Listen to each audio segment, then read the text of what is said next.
This is Joel Williams with the Department of Public Health Sciences, and today I am here with my colleague, Dr. Lu Shi, and we're going to learn a little bit about Dr. Lu Shi and his work and what he does. So, Lu, tell me a little bit about yourself, background, and especially focusing on your training expertise, those sorts of things.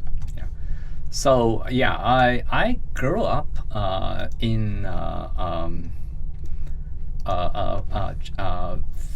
traditional Chinese family. The only thing a little bit unusual about my family background is that my mom is a Tibetan Buddhist. I mean, she's ethnic Chinese, but she believed in Tibetan Buddhism.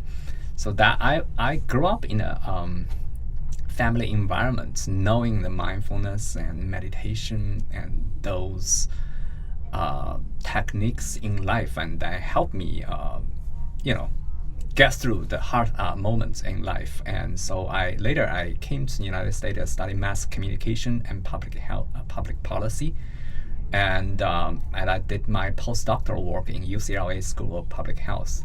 So in UCLA, I studied I attended the mindfulness training sessions in their neuroscience institute, and I believe I benefited from it quite a bit. So that's part of the reason why when I joined Clemson University in 2012, I decided to make it one of my research focus.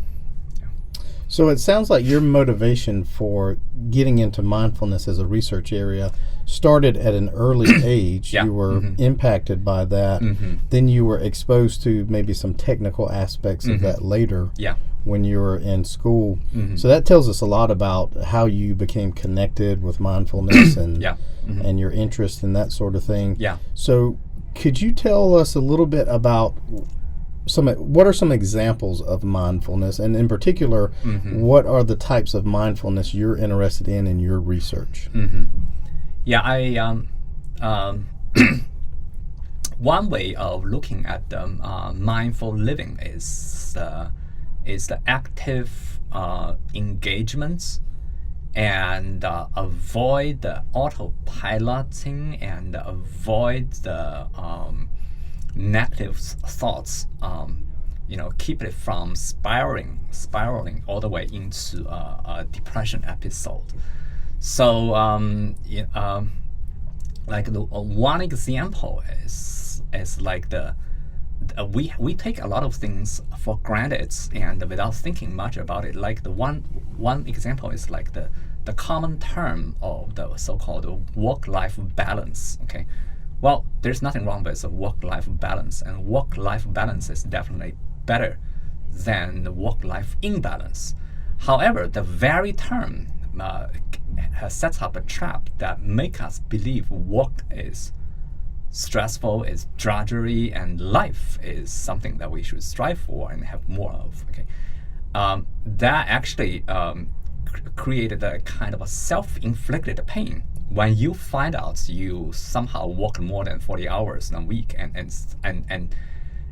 you start to think negatively about your current life and say, okay, I'm overworking myself. But actually, the experience of working might be pretty pleasant, but it's because of those cultural norms that we impose on ourselves that make us think of something very negatively, while that something actually might be a positive, pleasant experience.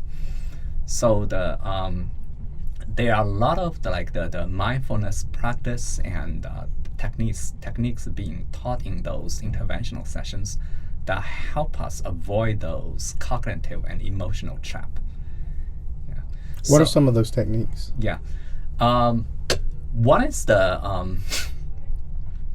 one example is the so-called STOP acronym. Okay, so that's the UCLA hospital did among their nurses. Okay, the STOP acronym is STOP is for the emergency department nurses who encounter a lot of stressful events and sometimes the depressive outcome among their patients. Okay, so whenever you have say 30 seconds or 1 minute for that coffee break to take a little break, the process works like slow down. Okay, it's the S. Okay, T is for take a breath. Okay, O is observe. Observe your body sensation right now at this moment. Are there any muscle groups that are unnecessarily tense? Why don't you just loosen up and relax? And P is then proceed. Then you proceed to your next task or next cause in life.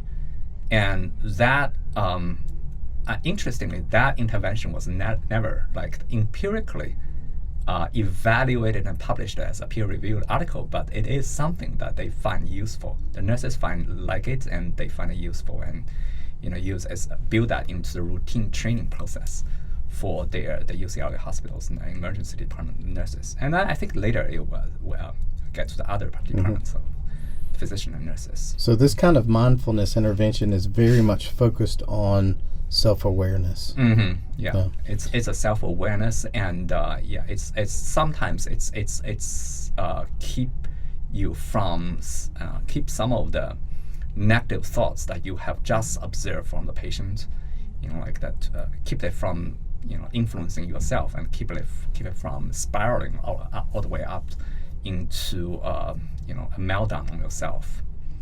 Can you highlight some recent research you've completed, or maybe something you're doing right now in this area? Okay, so one intervention I have done is so-called a scale down, like a low dose walking meditation intervention.